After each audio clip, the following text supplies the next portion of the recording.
Olivier Ferrand is president of Terra Nova, a socialist think tank based here in Paris, joins me now. And so talk to me about the #1 concern at the forefront of your mind as France in the aftermath of Mr. Hollande's victory. Well, that's really the how do you articulate a fiscal program where you try and find a way to balance the budget and cut the deficits, and that's a massive question. We're talking about 100 billion euros of efforts within the mandate, and how do you keep growth with that? So it's really articulation of growth and fighting against the fight against deficits. As you say, it's these two dimensions in terms of balancing the budget. But how difficult is it going to be for Mr. Hollande to balance fiscal responsibility with growth?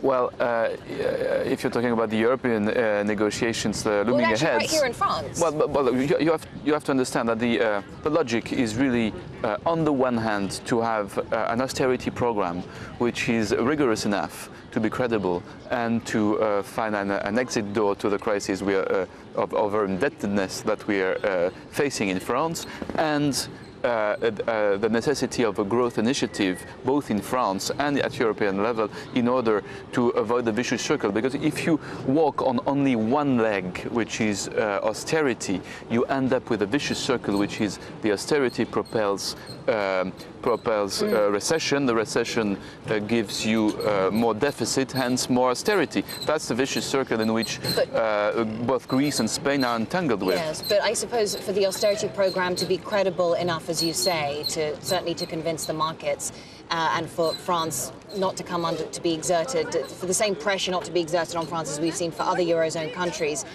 will there also have to be spending cuts? Yes, it's a secondary question, actually. You need to find 100 billion euros, be it on tax rises or on cutting expenditures.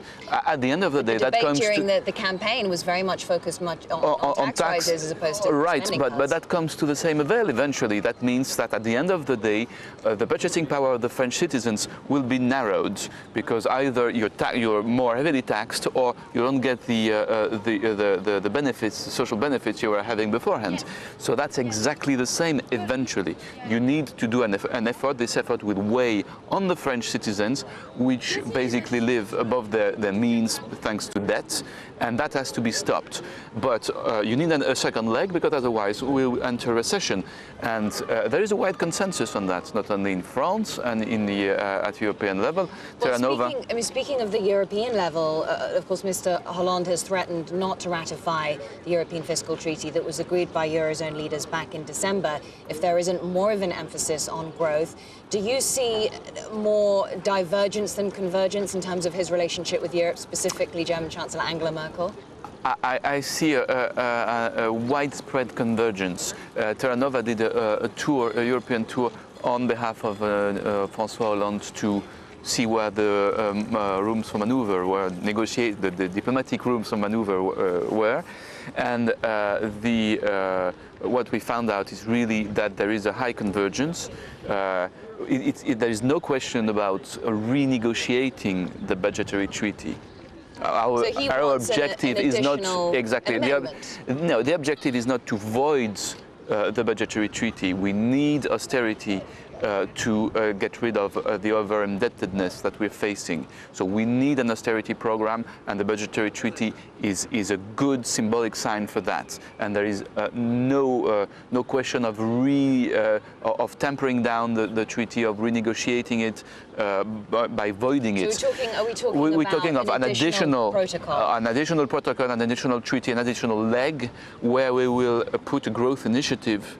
That's basically an investment program to give to deepen the growth potential of Europe. Tell me, how flexible do you think Francois Hollande is willing to be? Because actually he wants to see a boost to the Eurozone bailout fund. He wants to see a banking license in place. He wants it to have the ability to borrow in unlimited funds from the ECB. How flexible is he willing to be on all that should he meet with opposition from the Germans? Again, that's sad questions. If you look at the key questions, which is how do you balance, how do you articulate the debt question and the growth question, there is a high convergence. This convergence is really to find a program of investment for the future at European level, structural investments which will boost the growth potential. And how do you finance that? The financing, of course, is difficult because otherwise everything would be simple. But with the EIB, with the project bonds, with the reorientation of the structural funds of the European Union. This is something that Berlin will come around to? What we've heard by our European tour is really that there is a high convergence. The risk is really to limit ourselves to window dressing, to diplomatic wording without any substance. But I think that there is both in France with President Hollande and his counterparts, there is a sense that growth is a necessity. If you hear what the financial markets are saying, but the way to get there, they have a difference of opinion. They can have a difference of opinion about the growth package, structural reform, or more investment-driven. But everybody agrees on the investment-driven part. I mean, after all, both the Lisbon strategy back in the 2000 and now the EU 2020 strategy is based on an investment-driven program. So that makes a consensus. Of course, then there is a structural reform part where there can be divergences. Well, it was lovely to get your thoughts and analysis, Mr. Olivier Ferrand, President of the socialist think tank Terra Nova.